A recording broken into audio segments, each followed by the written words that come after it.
അസ്സലാമു അലൈക്കും വറഹ്മത്തുള്ളാഹി. ഇന്ന് നമുക്ക് മുത്തനബി സല്ലല്ലാഹു അലൈഹി വസല്ലമ തങ്ങളുടെ തുമ്മൽ എങ്ങനെയായിരുന്നു എന്ന് നോക്കിയാലോ.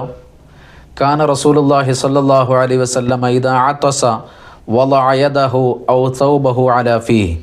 മുത്തനബി സല്ലല്ലാഹു അലൈഹി വസല്ലമ തങ്ങൾ തുമ്മാൻ ഉദ്ദേശിച്ചാൽ അവിടുത്തെ കയ്യോ അല്ലെങ്കിൽ വസ്ത്രമോ അവിടുത്തെ വായയിൽ വെച്ചിട്ട് വഖഫള ബിഹാ സൗതഹു, ആ തുമ്മലിൻ്റെ ശബ്ദം നബി സല്ലല്ലാഹു അലൈഹി വസല്ലമ തങ്ങൾ താഴ്ത്തിയിരുന്നു എന്ന് കാണാം. വകാന സല്ലല്ലാഹു അലൈഹി വസല്ലം യക്റഹുൽ അത്സത ശദീദത ഫിൽ മസ്ജിദ്. പള്ളിയിൽ ആരെങ്കിലും ശബ്ദമുയർത്തി തുമ്മുന്നതിനെ നബി സല്ലല്ലാഹു അലൈഹി വസല്ലമ തങ്ങൾ വെറുത്തിരുന്നു. വകാന സല്ലല്ലാഹു അലൈഹി വസല്ലം യക്റഹു റഫ്അ സൗതി ബിൽ ഉതാസ്.